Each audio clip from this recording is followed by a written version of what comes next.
Man receives shocking message and realizes someone's been using his identity.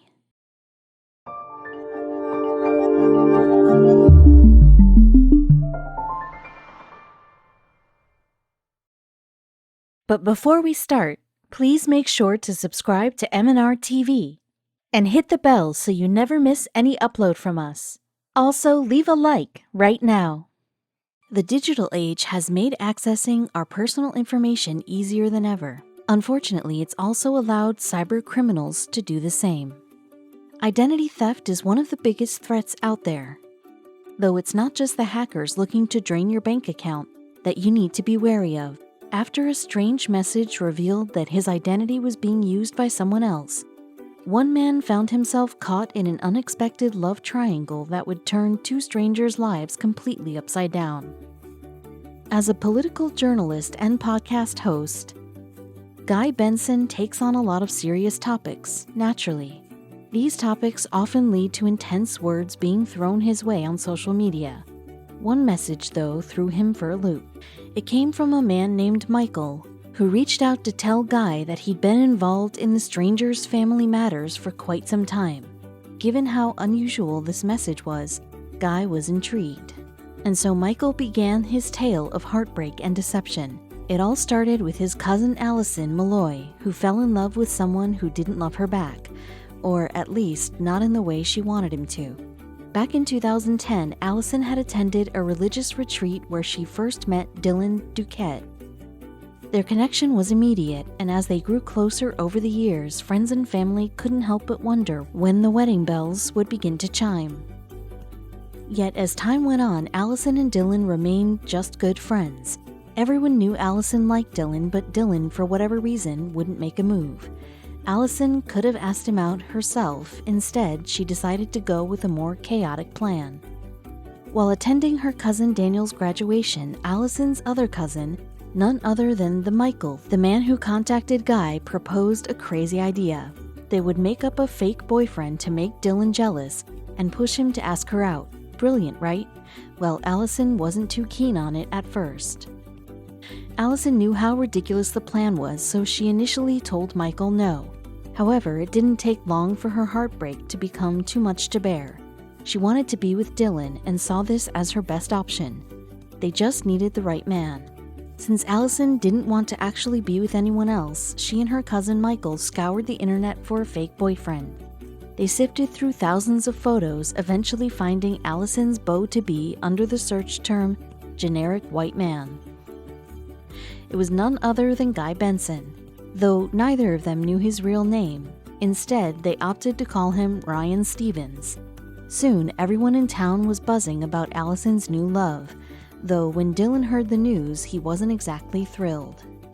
In fact, Dylan was furious, just as Allison and Michael had hoped he'd be. With the threat of another man potentially stealing Allison away, Dylan decided it was time to finally make his move.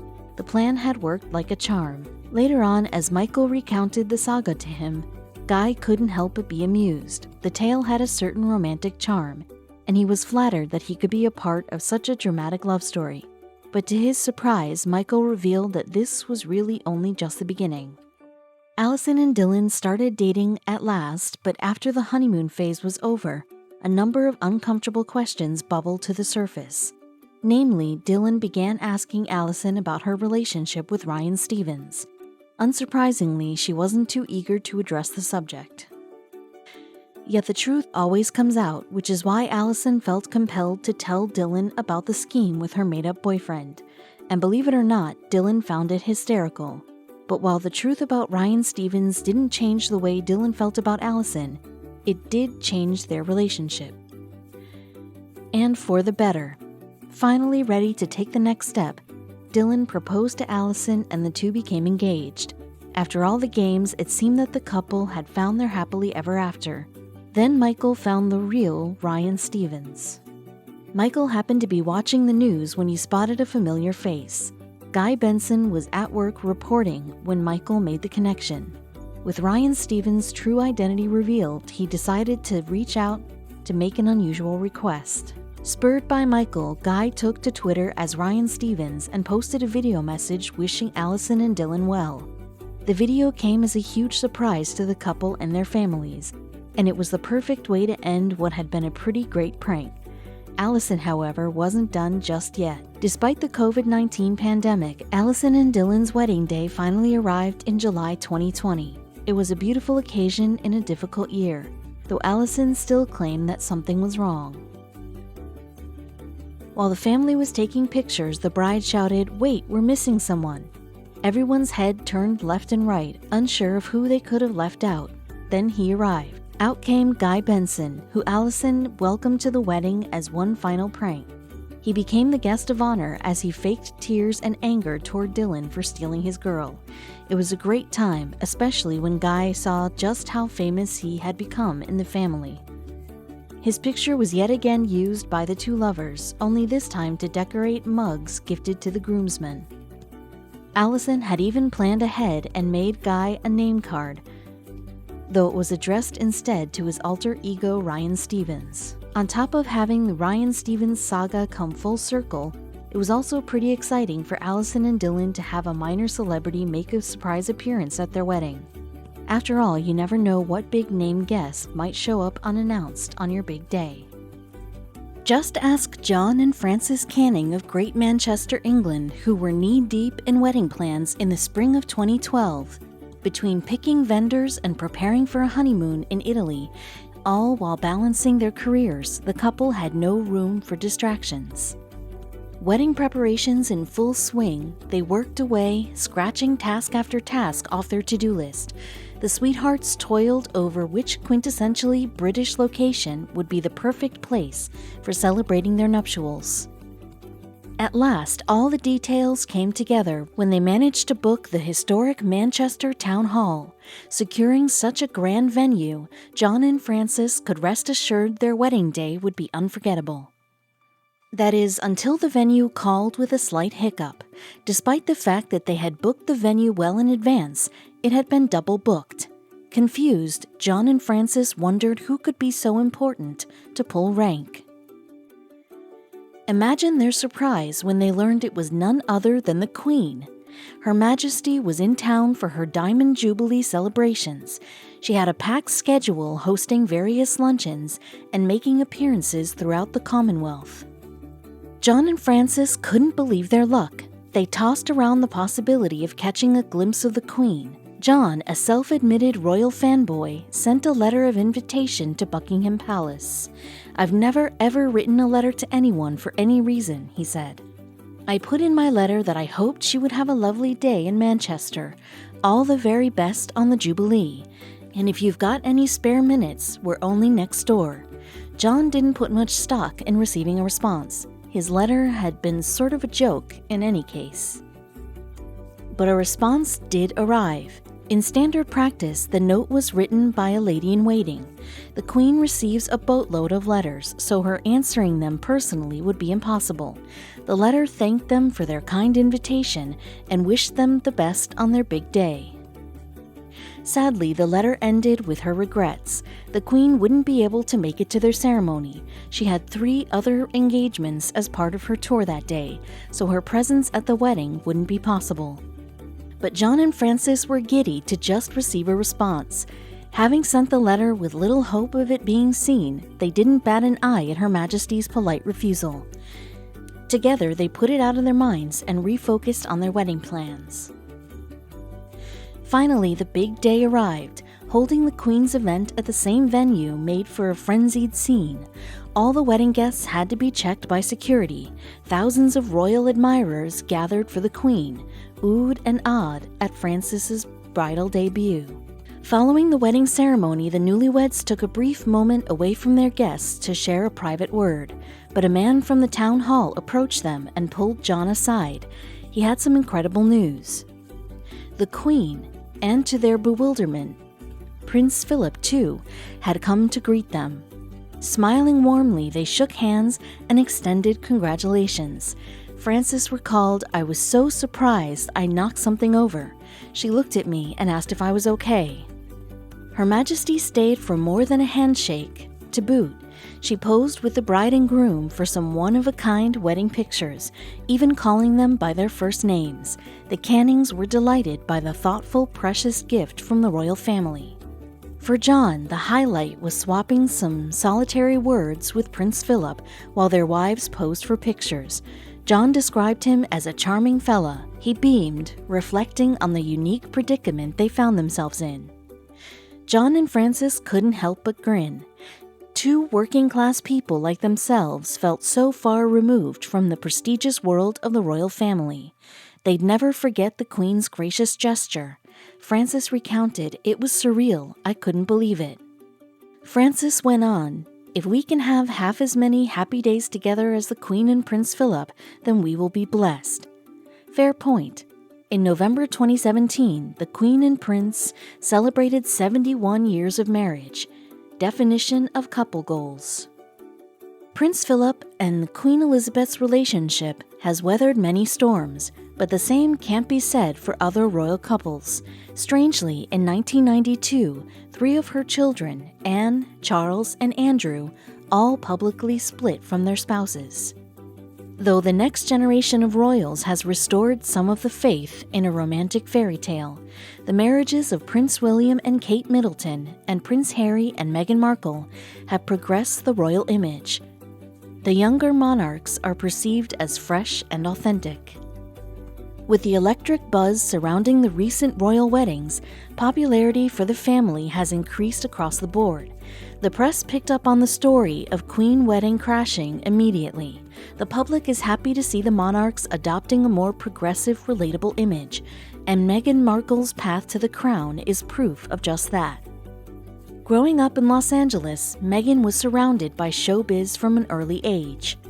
After school, she'd hang out with her dad, Thomas Markle Sr., on the set of Married with Children, where he was the lighting director and director of photography.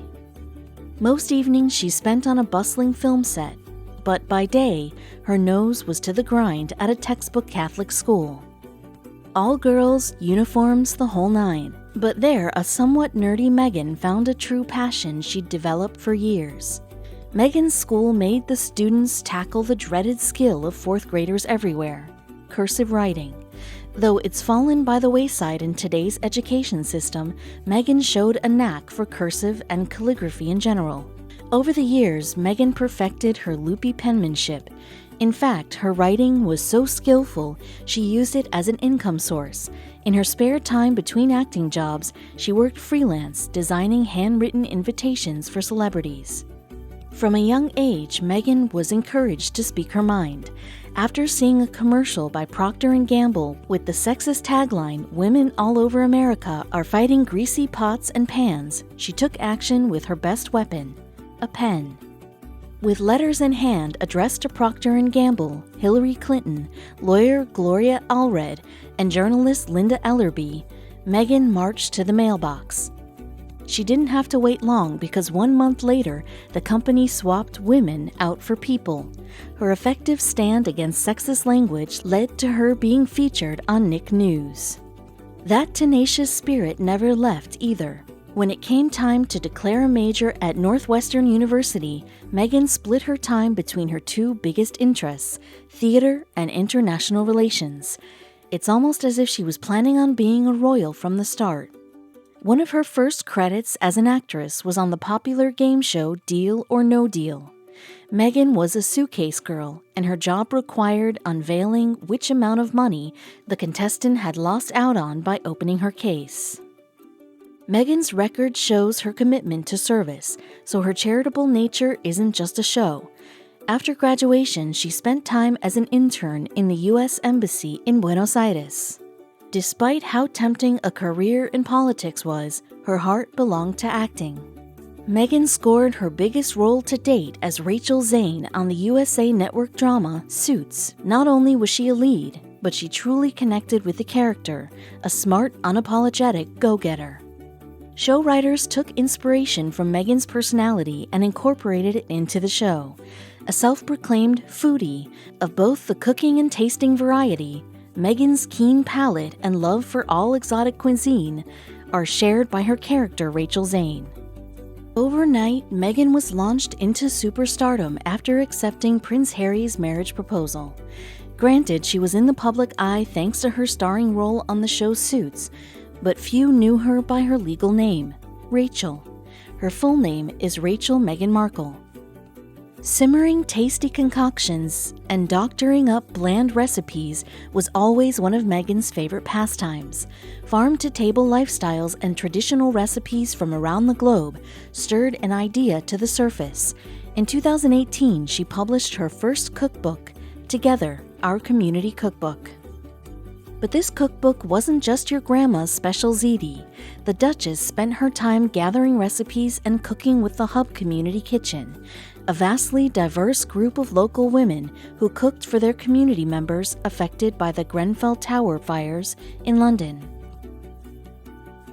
Since she's royalty, her cookbook faced high expectations. Meghan delivered a unique, heartfelt collection. Each recipe in the book came from all over the globe: North Africa, the Middle East, the Eastern Mediterranean regions, and all across Europe. Even sweeter, all the proceeds went to charity. Public service has been a bone-deep motivator for Meghan for years, before entering the royal atmosphere. Back in 2014, as a counselor for the international charity One Young World, she spoke at a summit about gender equality and modern-day slavery. Her charitable career picked up steam, and Meghan flourished in service. In 2016, she was named as an ambassador for World Vision Canada, traveled to Rwanda for a clean water initiative, and advocated for women's rights. The Duchess enjoys eclectic fare when it comes to music. She admitted her tastes lean more towards indie groups. A few of her favorites last year were Janelle Monáe, the Crystal Fighters, and Maggie Rogers. In the peak of Suits' popularity, Meghan was offered an opportunity to dabble as a fashion designer. The show filmed in Toronto, and a Canadian retailer, Reitmans, reached out to Meghan to bring a facelift to their brand. She collaborated on 2 collections in 2015 and 2016. Fans before her royalty days followed Meghan's popular lifestyle blog, The Tig. Though she's since moved on to other endeavors, the site covered everything from beauty, food, and travel to feminism and general positivity. During downtime between takes, Meghan and her fellow Suits castmates had a surprisingly normal ritual. They all got deeply invested in playing board games, mostly apples to apples. A glass of scotch or 3 later, the gang frequently found themselves giggling and shuffling cards into the wee hours. No matter how packed her schedule, Meghan has always prioritized fitness. Her workout of choice would be a combo of yoga and running. Still, she's not picky. Any activity enjoyed in the fresh outdoor air suits her just fine. A few years before she married Prince Harry, Meghan had a starstruck moment with everyone's favorite human. At an LA dog shelter, leaning down to pet a pair of irresistible doggies, Meghan got a jolt when none other than Ellen DeGeneres suggested she adopt both pets. So, of course, she had to. With royalty comes massive perks like befriending the rich and famous.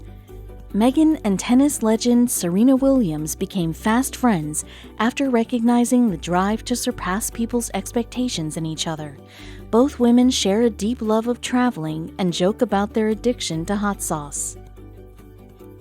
After getting hitched, Prince Harry and the newfound Duchess of Sussex made a somewhat amusing yet embarrassing realization. It appears that they are cousins. Well, their family tree intersects way back in the 15th century. Still, the royal intermarrying jokes are bound to haunt them forever. Copycatting her royal look is pretty easy. When asked about her makeup routine, Meghan said she keeps things simple. Her go-to products are the classics, NARS blush and Dior mascara. Somewhere in the middle of her seemingly endless schedule, Meghan squeezed in some incredible trips around the globe. Behind the wheel of a camper van, she took in the sights of New Zealand, pedaled her bike through Vietnam, and sailed the coast of Croatia. Fascination with the royal love stories go back centuries, but Meghan marked a new era. Not only is she the first American tied to the throne, but the first biracial woman too. The world was crushing hard on Miss Markle. The Google search results don't lie. Meghan was the most Googled woman in both 2016 and 2018. In her engagement photos, Meghan Markle wore a stunning gown that was almost totally sheer. Unfortunately, the royal family must adhere to a strict and conservative style of dress, so while see-through might work on the runway, it doesn't make the cut for the Queen. That's right, the Duchess of Sussex won't be allowed to play everyone's favorite rainy day board game. Why? Because the Queen forbids it, claiming that the game is just too vicious. The Queen happens to think it's unladylike to expose bare legs, but take heart, Meghan can still wear dresses and skirts that show her legs. She just has to wear nude stockings with them. As a prominent TV actress, Meghan was no doubt used to signing autographs for fans. But that stops now. Members of the royal family are not allowed to sign autographs in case someone tries to forge their signatures elsewhere. However, there is a loophole. If a fan asks for a signature, what Meghan can do is write a brief message or write just her first name. It's nice to see that even the royals make accommodations where they can. Recently, a couple spotted Meghan and asked her to pose with them for a selfie. She had to decline, saying, "The crown does not allow me to do so.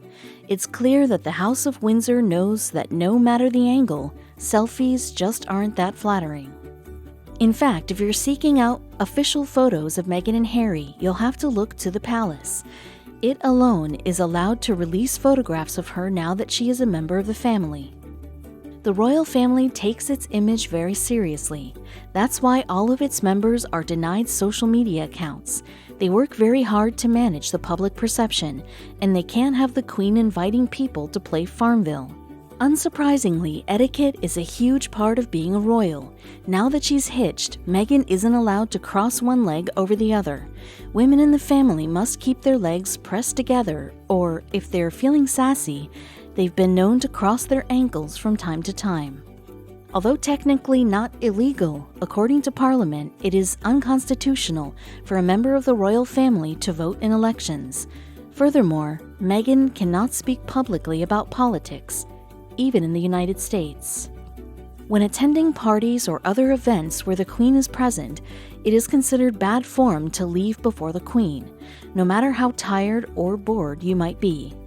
Here's hoping the Queen is a big fan of a reasonable bedtime. Being a member of the royal family is a full-time job. As a result, Meghan had to give up her burgeoning career in Hollywood and dedicate herself to her greatest role yet, being a duchess. Believe it or not, wearing nail polish that is not nude or light pink is considered extremely tacky by the royal family. There's no rule against having crazy pedicures though. That's got to count for something. That's right, the royal family wants its young boys in shorts 100% of the time. This isn't just because it's more adorable, though it is. Rather, it's because wearing pants is considered too suburban.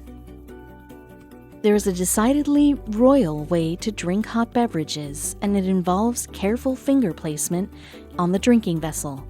Also, if Meghan happens to be wearing lipstick, she must put her lips on the same spot on the cup every time. Being a royal now means Meghan is at the center of a lot of attention.